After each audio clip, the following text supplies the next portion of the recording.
এই বৰদোৱাৰ থান চৌহদৰ ভিতৰত বা গাঁৱৰ বিভিন্ন ঠাইত যি পানী হৈছে আসলতে পানীটো ওলাই যোৱাৰ যিবিলাক পথ আছিলে সেইবিলাক পথ ইতিমধ্যে বন্ধ হৈছে আৰু ইয়াৰ আগতে প্ৰাকৃতিকভাৱে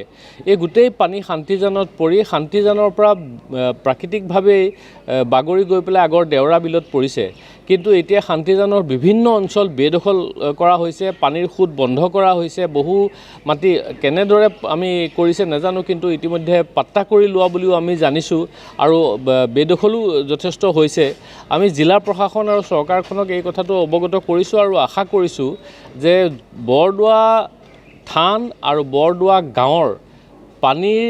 যিটো সমস্যা সেই সমস্যাটো স্থায়ীভাৱে সমাধান কৰাৰ একমাত্ৰ পথ হৈছে শান্তিজানখনৰ পৰা সকলো ধৰণৰ বেদখল মুক্ত কৰি ইয়াৰ পানী যাতে প্ৰাকৃতিকভাৱে গৈ দেওৰা বিলত পৰিব পাৰে তাৰ ব্যৱস্থা কৰা সেই ব্যৱস্থাটো চৰকাৰখনে শীঘ্ৰে আৰম্ভ কৰিব বুলি পেলাই আমি আশা কৰিছোঁ আৰু চৰকাৰলৈ আহ্বান জনাইছোঁ।